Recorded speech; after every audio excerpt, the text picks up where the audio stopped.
বহুদিন আগেই নাকি বিয়ে সেরেছেন সালমান খান, এই কথা নিজেই প্রকাশ করেছেন অভিনেতা।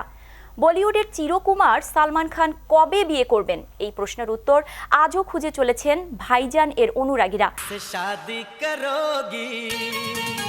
কিন্তু এবার জানা গেল, সম্প্রতি সোশ্যাল মিডিয়ার মাধ্যমে প্রকাশ্যে এসেছে বলিউডের একটি পুরনো অনুষ্ঠানের ভিডিও। সেখানে শাহরুখ খান সালমানকে প্রশ্ন করেন যে তিনি কবে বিয়ে করবেন, তার বিয়ের জন্য আর অপেক্ষা করা যাচ্ছে না। এর উত্তরে সালমান বলেন, বহুদিন আগেই আমার বিয়ে হয়ে গিয়েছে, এতদিন সবার কাছে এই তথ্যটা গোপন করেছিলাম। সালমানের মুখ থেকে এই কথা শুনে অবাক হন ওই অনুষ্ঠানে থাকা দর্শক। সালমানের এই উত্তরে চমকে গিয়ে শাহরুখ খান পাল্টা প্রশ্ন করেন যে কাকে বিয়ে করেছেন তিনি। জবাবে ভাইজান জানান, স্বপ্নে এক সুন্দরী এসেছিলেন, তাকেই বিয়ে করেন সালমান। কিন্তু ওই সুন্দরীর মুখ দেখার আগেই তার ঘুম ভেঙে যায়। এই কথা শুনে হেসে লুটপাটি হন অনুষ্ঠানের দর্শক।